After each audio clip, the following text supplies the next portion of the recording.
infelizmente, e eu digo infelizmente assim, de coração mesmo, sabe? Sem nenhum tipo de ironia ou sarcasmo quando eu digo que é infelizmente. Eu guardo a ironia para daqui a pouquinho, vocês vão ver. Mas o que está acontecendo era absolutamente previsível, né?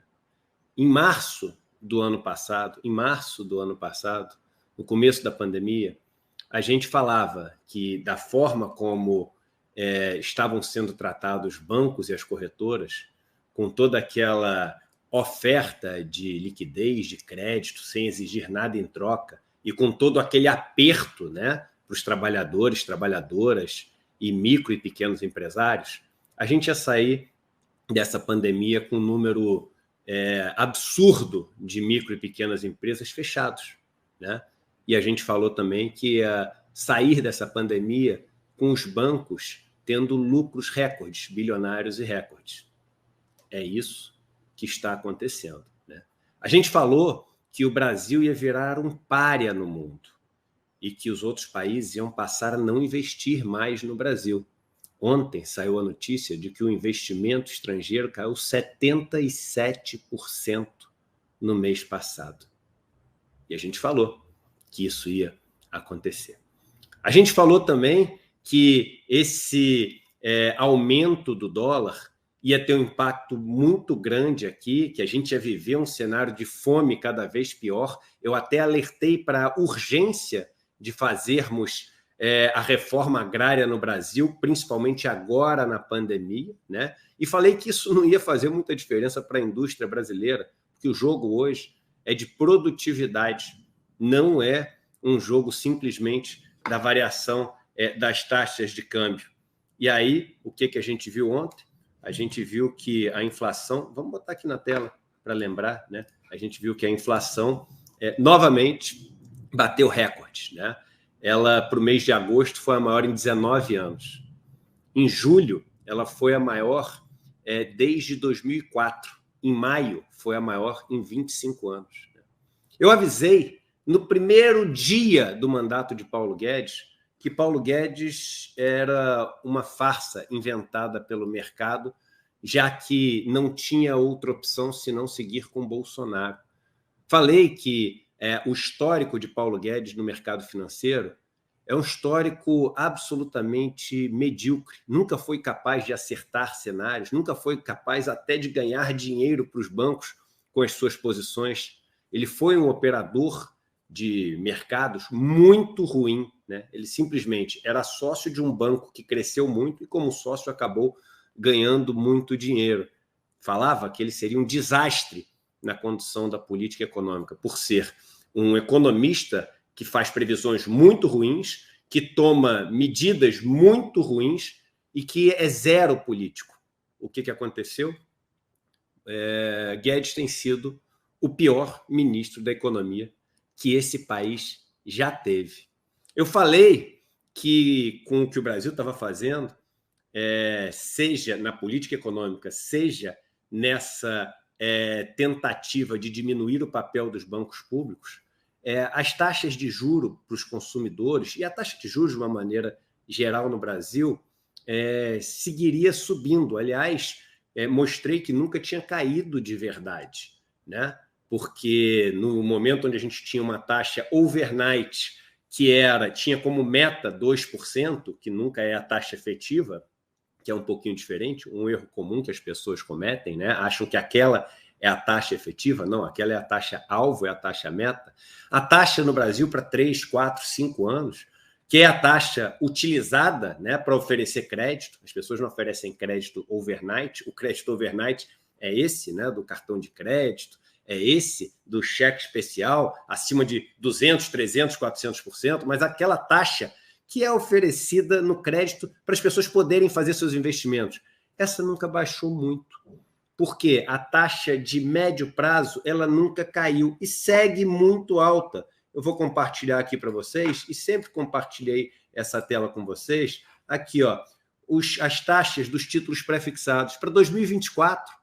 2024, a gente está falando de um título de 3 anos, de menos de 3 anos agora, né? Que ele é de 1º de julho de 2024. a taxa é de quase 9,4% ao ano.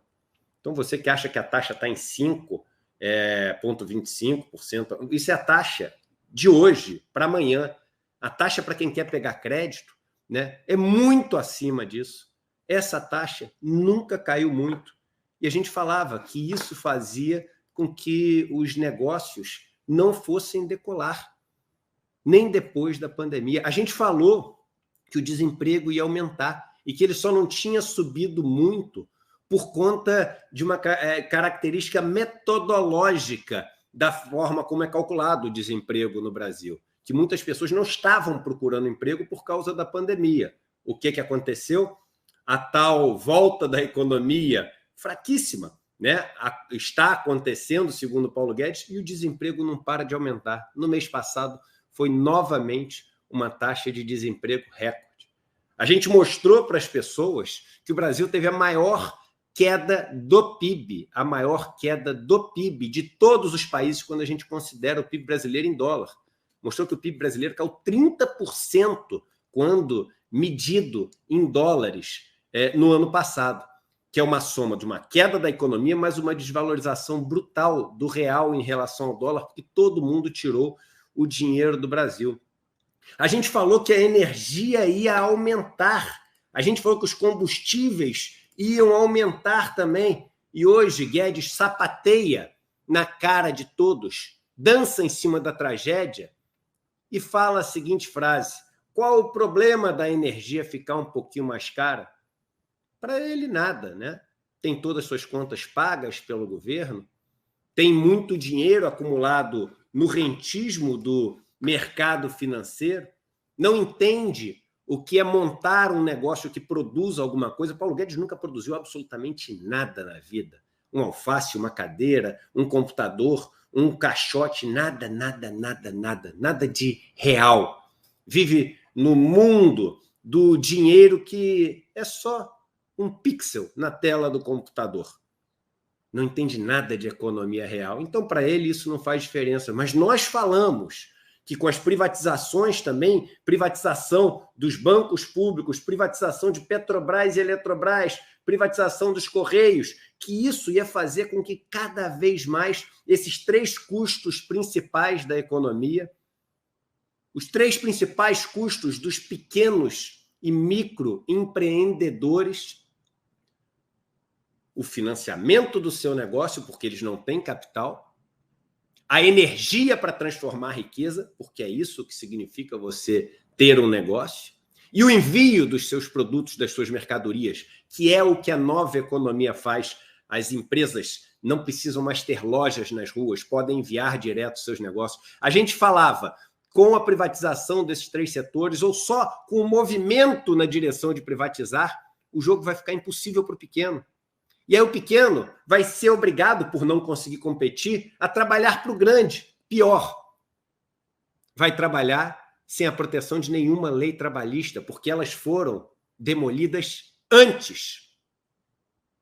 O que Guedes fala agora de um país cheio de empreendedores é mais uma mentira. Empreender significa poder criar. Alguém que dirige o carro de um aplicativo, uma moto de um aplicativo, não pode criar nada. Ele é obrigado a seguir todas as regras que são dadas para ele. Ele é obrigado a seguir o preço que é dado para ele pela empresa. Ele não é um empreendedor. Ela, são empregados sem direitos trabalhistas. E a gente falou também que isso ia acontecer. Quando eu era mais novo, tinha um desenho onde uma motoquinha alertava para os perigos dos planos da motoca, que era líder delas. E falava, cuidado, as coisas podem dar errado. E a motoca líder falava, essa motoquinha sempre torce contra. Essa motoquinha quer que as coisas deem errado. Essa motoquinha não vê como é maravilhoso o que estamos fazendo. E as pessoas falavam isso para mim, para nós. Vocês estão torcendo contra. Você está com inveja de Paulo Guedes. Você não está vendo que o Brasil está melhorando. E agora, repito, infelizmente, estamos vendo exatamente tudo aquilo que a gente disse que iria acontecer. E aí, me permitam a pequena dose de ironia. Quando a gente estuda roteiro, a gente chama isso de alívio cômico. Mas eu não poderia deixar, depois de contar para vocês a história dessa motoquinha, de passar esse pequeno vídeo para vocês. Põe na tela, Guilherme. Eu te disse. Eu sei. Mas eu te disse. Eu sei. Eu te disse. Corta o escapamento, Eu te disse. Você nunca ouve. Eu te disse. Eu te disse. Eu te disse, mas você nunca ouve.